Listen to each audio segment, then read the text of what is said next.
Hello everyone, আসসালামু আলাইকুম। ব্যস্ত রান্নাবান্না কিচেনে সবাইকে স্বাগতম। দেশ ও দেশের বাইরে যে যেখান থেকে আমার ভিডিও দেখছেন তাদেরকে আন্তরিক শুভেচ্ছা ও অভিনন্দন।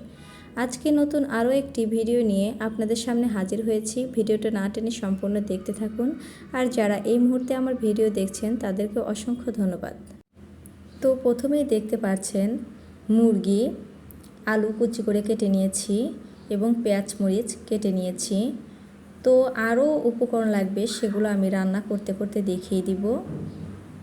মুরগিগুলো আমি সেদ্ধ করে এক সাইডে তুলে রেখে দিব। আর এখানে একটা হাঁড়ি বসিয়ে দিয়েছি আর দিয়ে দিব পানি।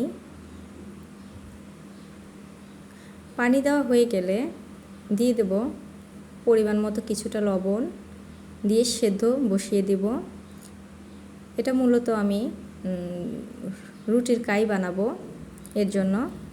আর এদিকে আমার মাংসগুলো সেদ্ধ করে নেওয়া হয়ে গেছে। এখন পাটা এগুলোকে থেতো করে নিব। থেতো করার সময় হাড়টা আলাদা করব, আলাদা করে রেখে দিব। আর বাদ বাকি প্রসেসগুলো দেখতে থাকুন।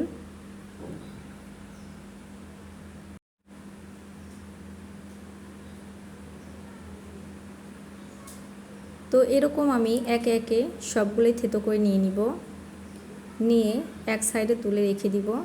আর এদিকে আমি একটা প্যান বসিয়ে দিয়েছি আর দিয়ে দিলাম পেঁয়াজ এবং মরিচ কুচি, দিয়ে তেল দিয়ে ব্রাউন কালার হওয়ার আগ পর্যন্ত খুব ভালোভাবে ভেজে নিব।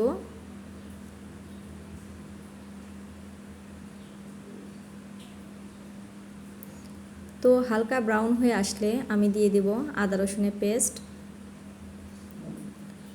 আর দিয়ে দিচ্ছি লবণ, দিয়ে দিচ্ছি হলুদের গুঁড়ো, শুকনো মরিচ গুঁড়ো, ধনিয়া গুঁড়ো, আর দিয়ে দিচ্ছি গরম মশলা গুঁড়ো। এখন দিয়ে দিলাম জিরার গুঁড়ো। সবগুলো উপকরণ খুব ভালোভাবে মিক্স করে নিয়েছি। এখন মশলা কষানোর জন্য কিছুটা পানি অ্যাড করব, করে হালকা নাড়াচাড়া করে ঢাকনা দিয়ে ঢেকে দেব মশলাগুলো ভালোভাবে কুক করার জন্য। তো এই পর্যায়ে দেখতেই পাচ্ছেন মশলা থেকে তেল ছেড়ে দিয়েছে। এখন দিয়ে দেব আলু কুচি, দিয়ে আবারও সবগুলো উপকরণ মিশাতে থাকব।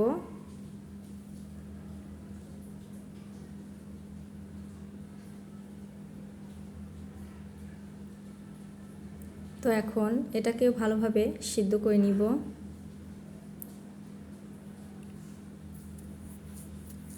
তো এখন আমি এ পর্যায়ে দিয়ে দিলাম সেই থেতো করে রাখা মুরগিগুলো, দিয়ে আবারও সবগুলো উপকরণ ভালোভাবে মিক্স করে নিব।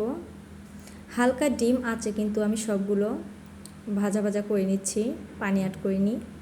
আর এখানে আমার পানিগুলো অলমোস্ট সিদ্ধ হয়ে গেছে। তো এখন আমি এখানে আটা অ্যাড করব, আটা বা ময়দা যে যেটাই করে না কেন। খুব সুন্দরভাবে একটা কাই তৈরি করে নিব। তো এখন এ পর্যায়ে আমি ঢাকনা দিয়ে ঢেকে দেব ভালোভাবে কাইটা সেদ্ধ হওয়ার জন্য। আর এদিকে আমার চিকেন ভাজাটা অলরেডি হয়ে গেছে, দেখতেই পাচ্ছেন। এরকম শুকনো শুকনো আকার ধারণ করলে এটাকে নামিয়ে ফেলব।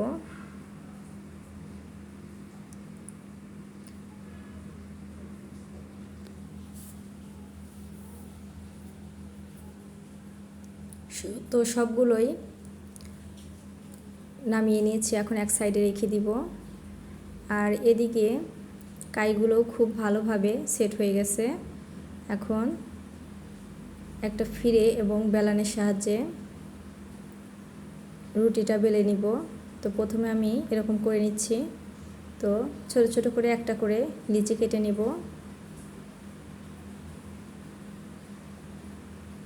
তো প্রসেসগুলো আমি খুব ভালোভাবে দেখিয়ে দিচ্ছি, আপনারা অবশ্যই বুঝতে পারবেন।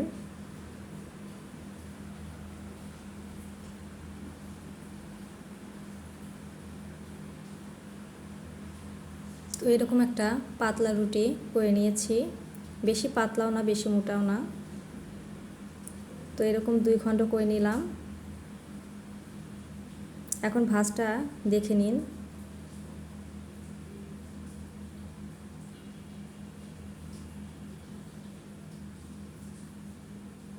এটা আপনারা পানি দিয়েও করতে পারেন। তো আমার কাইটা এত স্মুথ হয়েছে, অলরেডি যা করছি তাই হয়ে যাচ্ছে।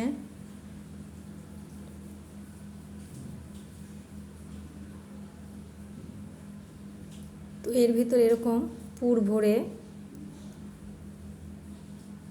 এখন এটার মুখটা আমি ভালোভাবে আটকে নিব হাতের সাহায্যে।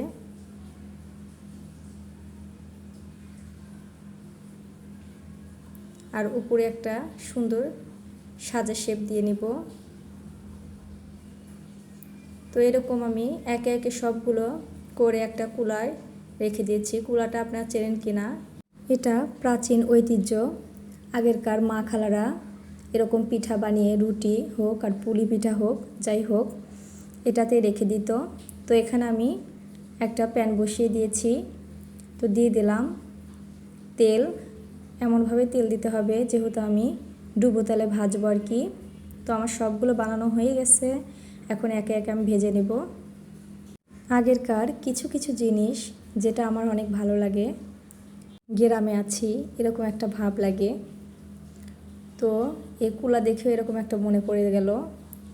আগে দেখতাম এরকম পিঠা বানিয়ে কুলাতে রেখে দিত মা চাচিরা, আমার অনেক ভালো লাগতো।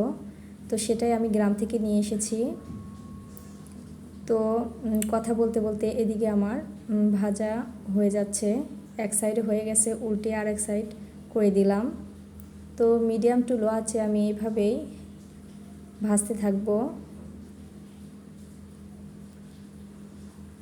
তো হালকা বাদামি হয়ে আসলে আমি নামিয়ে নিব। তো একে একে সবগুলোই আমি এভাবে ভেজে নিব।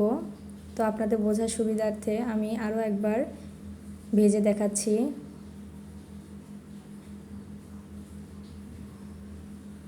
তো সবগুলোই ভাজা হয়ে গেছে। ভিডিওটা কার কীরকম ভালো লাগলো অবশ্যই কমেন্টসে জানাবেন। ভিডিওটা যদি ভালো লেগে থাকে অবশ্যই লাইক এবং সাবস্ক্রাইব করে দিবেন। আর যারা করে দিয়েছেন তাদেরকে অসংখ্য ধন্যবাদ। তো সকলেই ভালো থাকুন, সুস্থ থাকুন। আল্লাহ হাফেজ। আসসালামু আলাইকুম।